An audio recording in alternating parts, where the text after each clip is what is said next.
you go. What's going on, people? Welcome back to another video. My name is Hugh and you're watching Paper Talk. We are back again to go through the latest breaking news for dead air, so and see exactly what's making the headlines in the back pages of the most fraudulent publications available to man. We buy them so that you don't have to. Love to your mothers. Hope you're doing well and looking after each other in these turbulent times. We're all we've got, people. Big weekend of cracking football action and plenty to talk about. There should be some good stuff inside here. So without any further ado, let's get down to business. This is for the ones who care. And I'm delighted to say that today's video is sponsored by OneFootball, the perfect app for the real football fan, with stats from all the leagues, news and articles about your favourite clubs and detailed live coverage.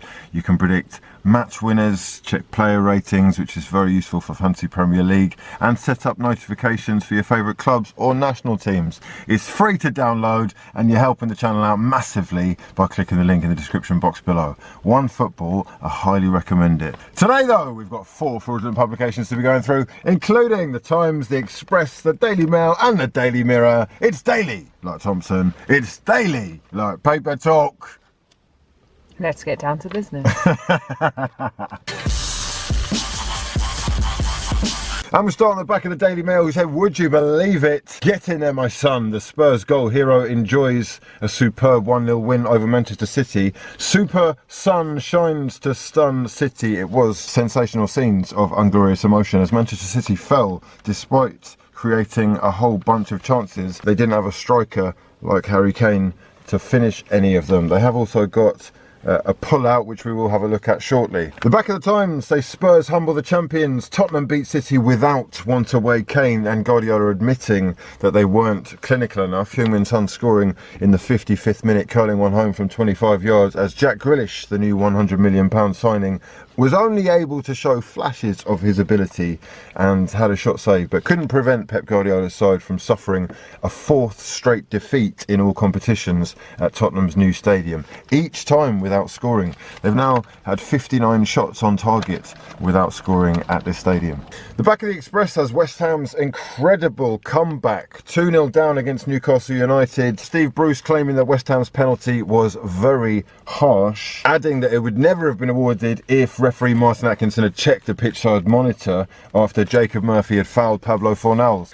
Over here we've got no Harry, no worry. NUNO warning for Kane after Son sets up stunning win over City, with the new manager celebrating his first victory as Tottenham manager and then warning the missing Harry Kane that he has to get ready to help the team. On the back of the Daily Mirror, as if things weren't going bad enough for Arsenal, Lukaku to be unleashed on Arsenal. Thomas Tuchel will unleash Romelu Lukaku on Arsenal next weekend. The new £97.5 million signing is going to be training this week after self-isolating following his record-breaking move from Inter Milan, and it means that he is on course to face Mikel Arteta's Arsenal this weekend. Up here we've got more West Ham United news, as David Moyes believes we're going to see a different West Ham side in the Premier League this season. They've beaten Newcastle United 4-2 at St James's Park, with Mikel Antonio equalling Paolo Di Canio's record of 47 Premier League goals in what is their first opening weekend win since 2015. And the main story, who needs Harry? Son wins it for Spurs without Kane, but Nuno insists the skipper is going nowhere, while Pep looks in need of a striker big time. Jack Grealish, Kevin De Bruyne and Ferran Torres all holding their head in their hands or looking slightly distraught after the defeat. And jubilant Spurs supporters chanted, "Are you watching Harry Kane?" as their want-away striker was in the stadium but not selected by the new manager. The verdict is talking about Jack Grealish's painful start to league life at City. An interesting stat here, 7 of the home teams this weekend won their fixtures. Only 2 of the opening week last season won their home fixtures, so perhaps fans really are having an impact already. Speedy Spurs pounce on City, that 55th minute goal from Heung-min Son cutting in from the right hand side, as Spurs again caught Manchester City on the break. And lead writer Martin Samuel saying that after this win, City must give Spurs what they want. It's SOS Kane, and Pep is desperate for that world-class striker, despite the fact that they want 150 million or more for the English talisman. Nuno, however, has different plans and wants to keep Harry, especially after getting his Tottenham career off to such a stirring start with a win against champions Manchester City. Ian Ladyman, incredible name, saying that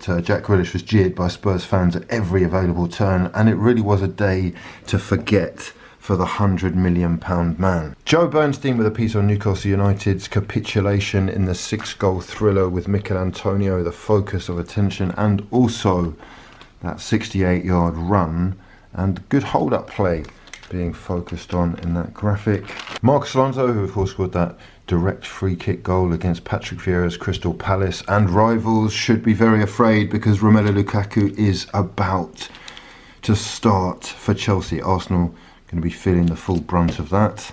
Over here we've got the focus on Liverpool and Mo Salah becoming the first Premier League player in history to score on the opening day 5 consecutive seasons in a row. Sensational record as Liverpool win 3-0 against newly promoted Norwich, with Virgil van Dijk talking about his return after 43 weeks out. Chris Wheeler's done a piece here on Manchester United, and despite the fact that Paul Pogba put in one of the most iconic Premier League performances of all time with 4 assists, Bruno Fernandes picking up a hat-trick, it says the long goodbye has begun for Pogba. So sublime display, but superstar still destined to walk away from Old Trafford. Is he going to be leaving for free?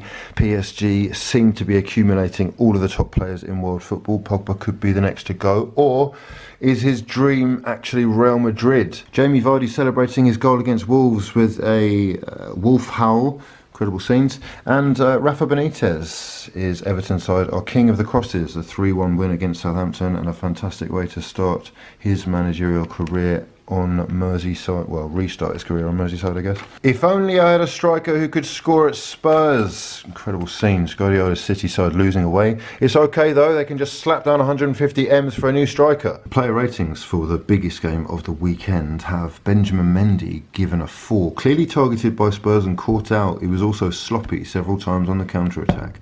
4 for you, and 5 for Ferran Torres as well. Couldn't make the right contact to convert a cleverly worked free kick. Mixed up his runs, not the one. A piece on Mason Greenwood, who is looking every inch the generational talent that he may well become. Beefed up Greenwood sets tone as Manchester United win 5-1 at Old Trafford, whilst unveiling Raphael Varane. What a sensational day for United fans. And a controversial headline of sorts here, with Chalobah rise shows Chelsea do value youth. A 3-0 win, a sensational goal from Alonso, and an even better one from Chalobah. The youngsters' emotional celebration was glorious to witness. Werner, though, suffering another frustrating afternoon. When will it end? Let's have a look at more of the breaking news for today. Spanish paper Marca reporting that 22-year-old striker Kylian Mbappe wants to join Real Madrid this summer. Obviously, PSG have denied this, and he is reported to be staying at least for this season. They'll be trying to tempt him to stay and play with Lionel Messi and try and bag that Champions League title before he does leave. It does seem inevitable, though, that he's going to end up at Real Madrid at some point. Mbappe didn't join his teammates for Ander Herrera's birthday party on Sunday, and he's got a meeting with PSG president Nasser Al-Khelaifi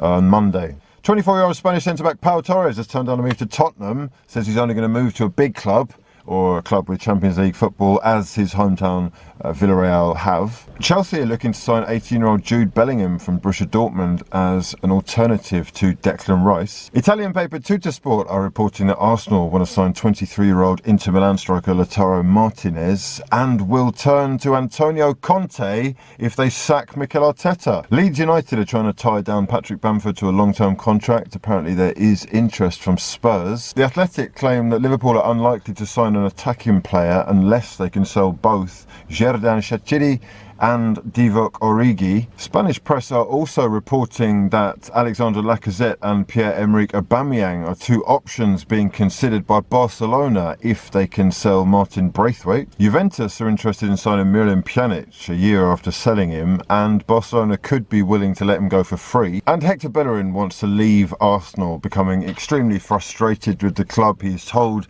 Mikel Arteta and Edu that he'd be happy to take a pay cut to leave. Banter. That's me off banter, I'm sorry. What? It said that things aren't working out for him at the club, and after talks with Inter Milan failed, Arsenal are considering swapping Bellerin with Kieran Trippier or Emerson from Barcelona. Much love to everyone for tuning in. I hope you're all doing well and you've enjoyed the content. If you have, please do slap a like on that video and subscribe to the channel if you're new. Turn those bell notifications on, you absolute and I'll see you in the next one. For now though, I've been Hugh and this has been a lot of fun. Peace.